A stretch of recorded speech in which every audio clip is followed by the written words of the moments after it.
an era is ending. The great acceleration that has occurred in recent generations created the culture in which we live. It created our current expectation for a particular kind of progress. By us, I mean the large majority of older people now living on Earth, those who have, for the most part, seen their health, housing and workplaces improve compared to what their parents and grandparents experienced. I mean those who have witnessed education being extended, those who have seen both absolute poverty and immiseration recede during their lifetimes. I'm thinking of those who now have a sense that their children's generation will not be much better off than they are now, those who are feeling a new sense of slowdown. It is because we have so few examples of slowdown to draw on from the past couple of centuries that we find our times especially confusing today. However, slowing down is a very good thing, and the alternative is unimaginably bad. If we do not slow down, there is no escape from imminent disaster. We would wreck our very home, the planet we live on. We need to slow down because we have nowhere else to speed to without catastrophic consequences. Slowdown means we need not fear the nightmare scenario of worldwide famine depicted at the end of Paul and Anne Ehrlich's 1968 book, The Population Bomb, in which they concluded of India that its people should be allowed to starve. Under the triage system, suggested by them, she, India, should receive no more food.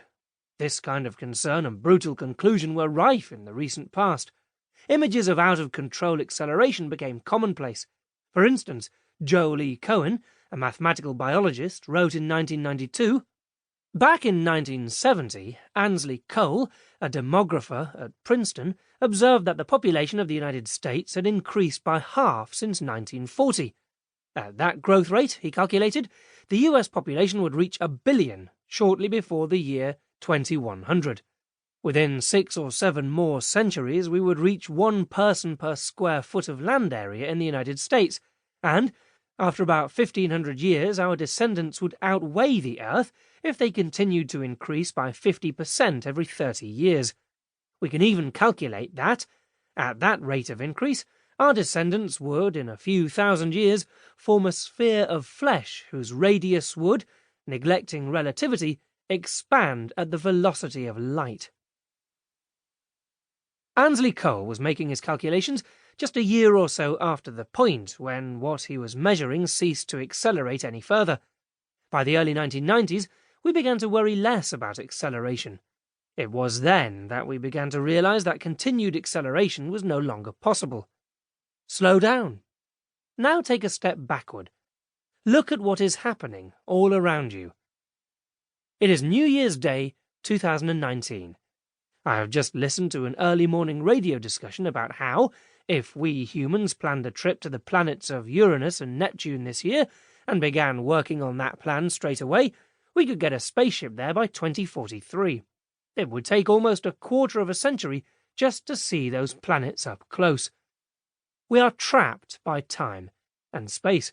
It simply takes too long to get to anywhere else. We are stuck here on Earth for, hopefully, a very long time to come. Fortuitously, human population growth began to slow down dramatically in the late 1960s, ironically around the very same time as the first human walked on the moon. There is now nowhere where the population is any longer accelerating.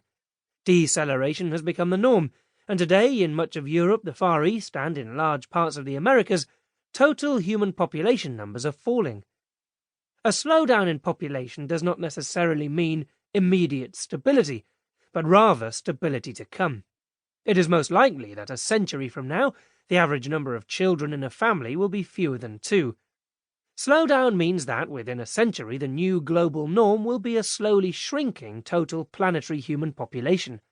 This would also mean a continuously aging population for many decades to come, but the rate of aging will itself also slow in the near future, as the rise in human life expectancy slows down. The age of the world's oldest person has not increased in the past 20 years. Of course, as the slowdown progresses, there will be shocks and many surprises which, by definition, are entirely unpredictable. But it is now sensible to admit that the process has begun. Understanding that to be true requires looking at the recent past and present very differently.